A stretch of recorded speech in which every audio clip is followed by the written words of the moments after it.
education is way beyond books. It is learning a lot of things that are not taught in books. As schools, we need to involve the students more in running the school.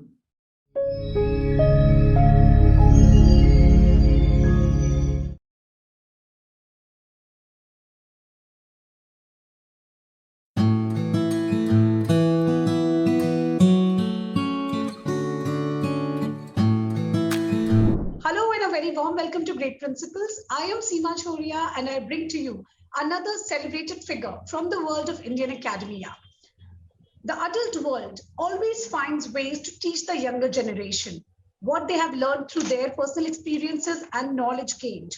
Schools contributes towards formal aspect of learning, whereas families, peers, and colleagues help us to understand and imbibe the informal aspect of learning. I'm very pleased to announce that my guest principal today is such huge contributor in the field of education. Please welcome Ms. Anvita Gupta, Head of School, Santa Maria International School, Faridabad. Welcome to Great Principles. Thank you very much, Seema. Thank you. So, ma'am, let us begin where your education journey started. So, to all my dear viewers, once upon a time, ma'am wanted to be a journalist. She aimed to be a journalist, and then circumstances led you to classroom. So, tell me, ma'am, what was the turning point in your career? What made you fall in love with being an educator, and you continued? Yes. So, Seema, interestingly, I did not only aspire to be a journalist, I trained to be a journalist and I worked as a journalist for 4 years with a company called Business India. Television. It was probably the first, time anything other than Doordarshan was coming on to TV. So I have worked as a journalist, and I always felt that journalism would be my first love and I would continue in it.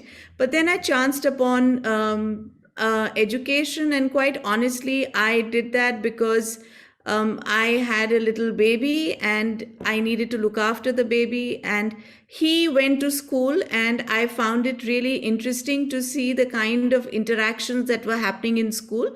So that's how I got introduced to school. And I think actually, if I think of it, since I was a school child, I have always been drawn to being a teacher. I think that's something that all of us have we've done these pretend plays, and teaching has been one of the things. So I did not realize that I had it inherently in me. So that's how my journey started, basically out of an intrigue, out of the kind of conversations that were happening between my son and his teacher. And then I got this opportunity to join that school, and I did. And that's how my journey as a teacher began. And yes, and there's been no looking back. I've loved each day that I have spent as a teacher, as an administrator, in any role that I have done. I've enjoyed each moment.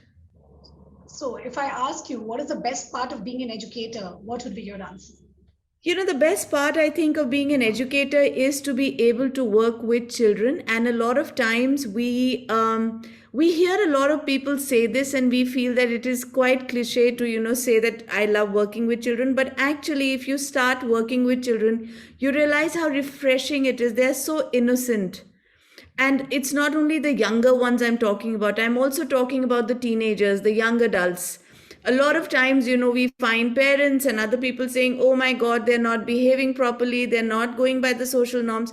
But I have realized in my journey till now that they are actually quite innocent in heart. It's just the way you talk to them. It is just the way you're able to interact with them.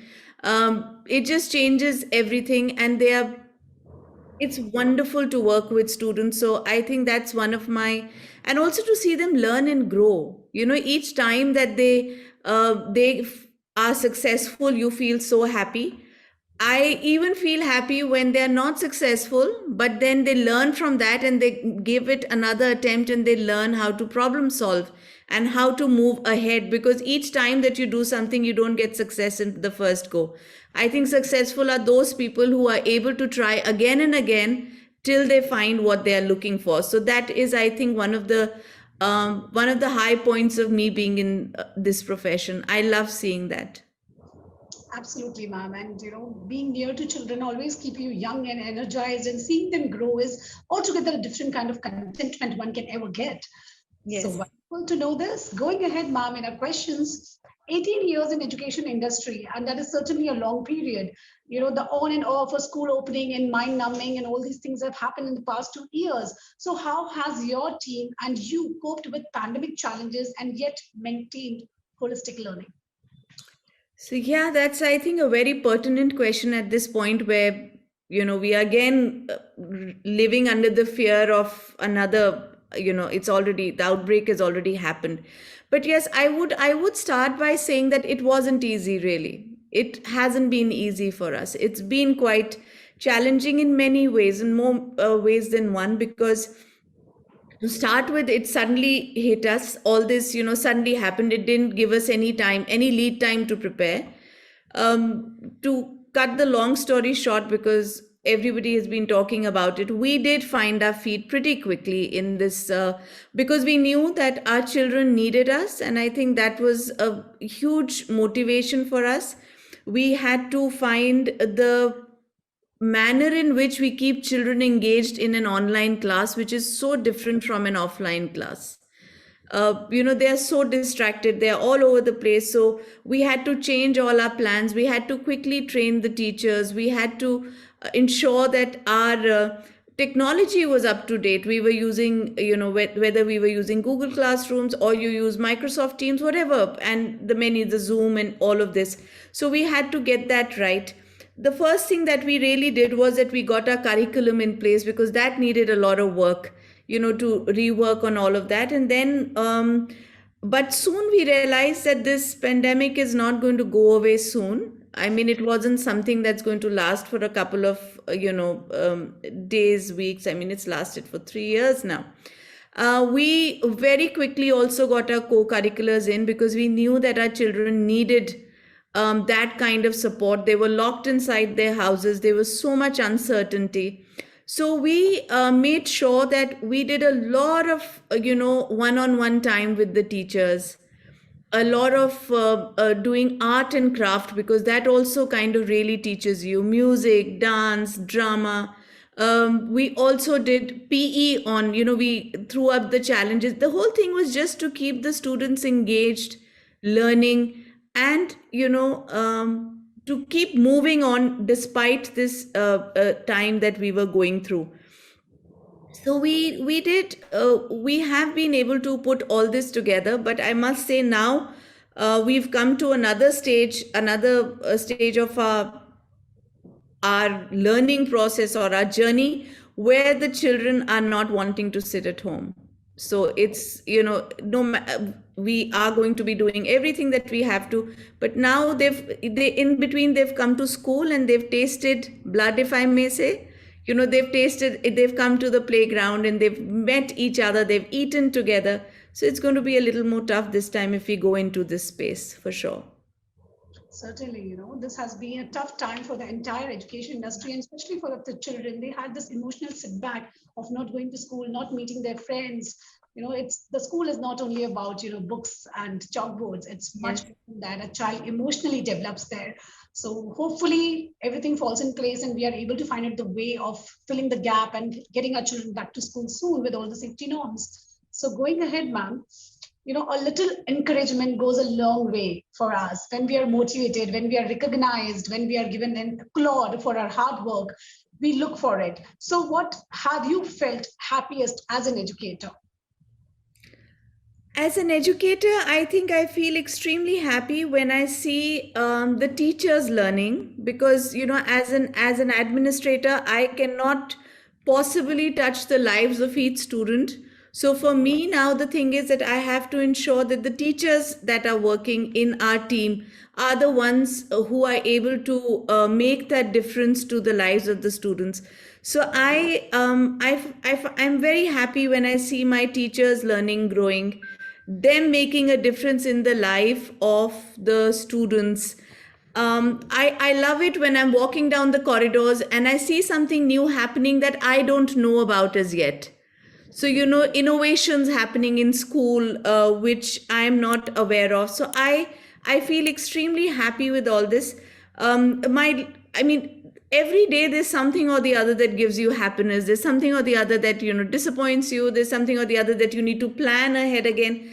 But I think one of the happiest moments for, I would say, a lot of us now these days is when, after a lockdown like this, after, this kind of a thing, we have children coming to school.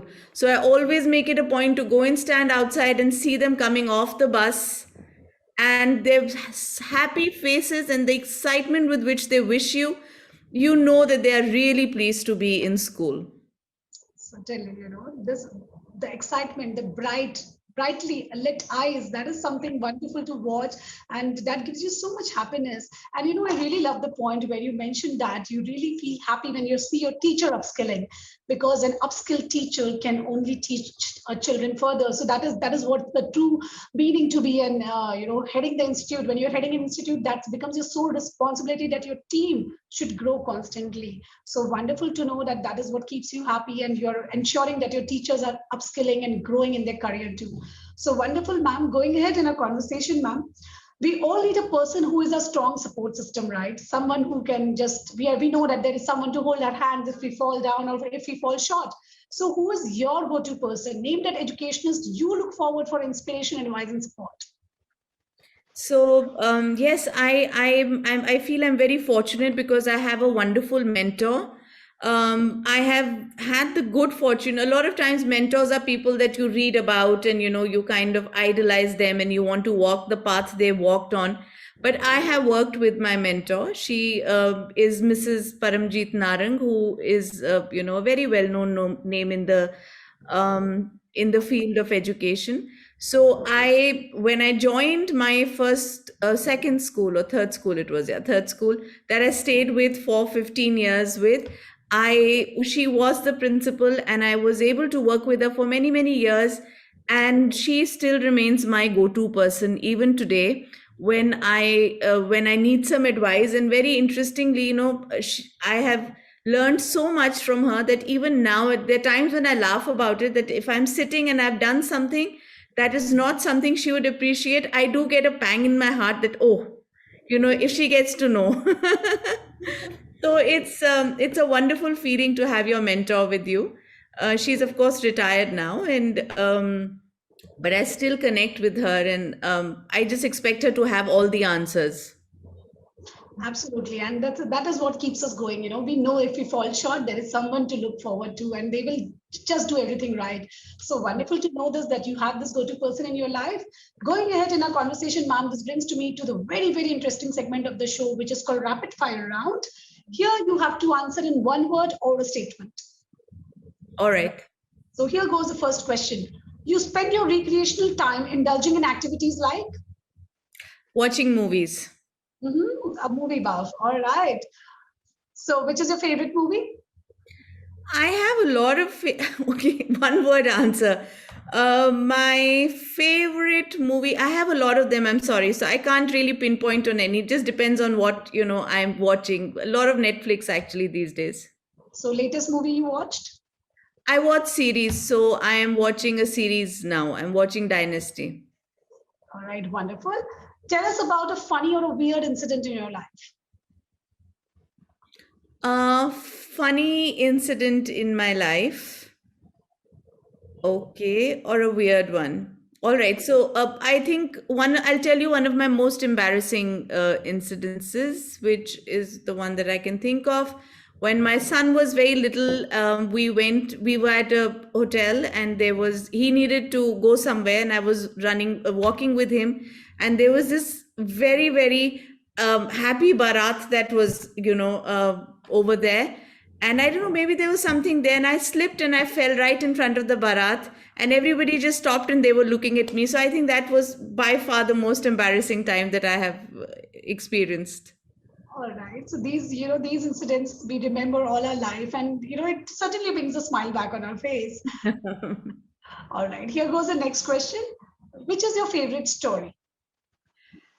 My favorite story is, I guess it would be, yeah, okay, now of my recent past, I enjoyed Amish Tripathi's Shiva series a lot. So that is one of my favorite books.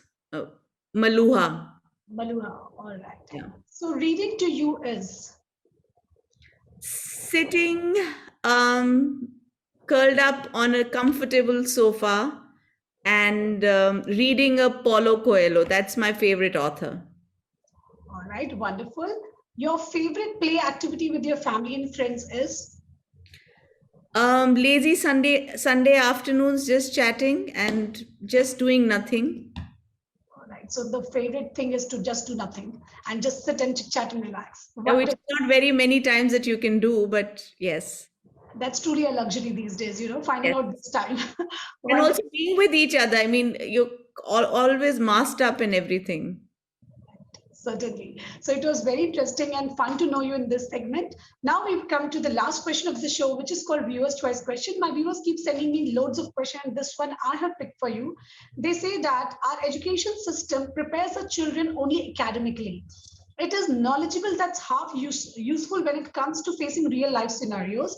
We barely prepare them for jobs. So what do you think? How educators can prepare children to think out of the box and take calculated risks?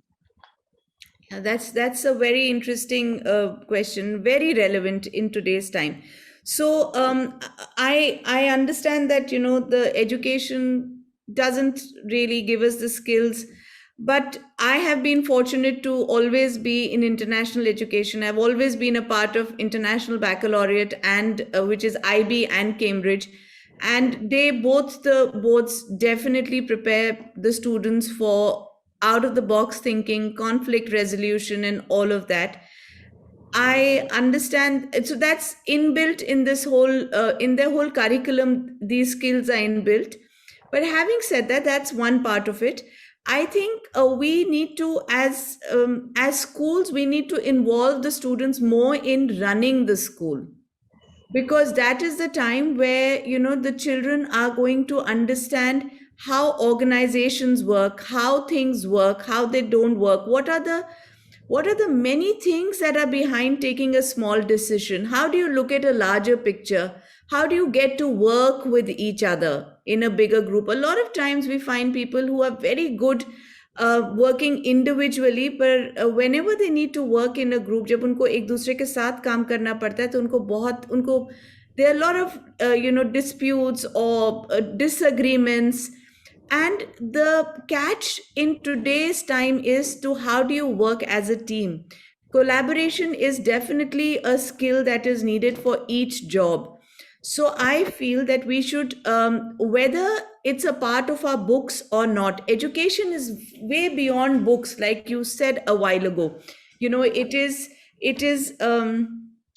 is learning a lot of things that are not taught in books. Books these days are, you know, at the risk of being a little controversial, they give us information, but so does Google, right?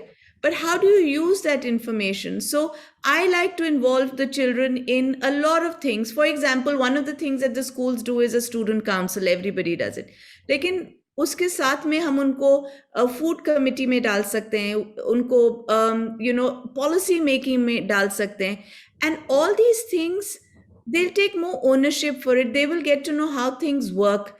Another thing that we do as a rule is that it's a mandate for all our 11th graders to go in and do an internship during the summer vacations. That's again a very good thing, because बहुत सारी बार उनको कुछ आगे जाके करना होता है जो उनको लगता है कि ऐसा होगा या वैसा होगा. We make up a lot of stories in our mind. But when they really study and they go to that opportunity, it's really not like that, because all the very floral and very romantic ideas that we have, idealistic situations, are not there. So we make sure that our children go for internships. They see what reality is. And I have noticed every time they come back from an internship, they come back a little bit more grown up, because they've seen the outside world and they've seen how companies work. So these are some of the things, but I definitely think that they should be a part of running the school. They should be a part of decision making in a school. That would help them get the skills that we are looking for.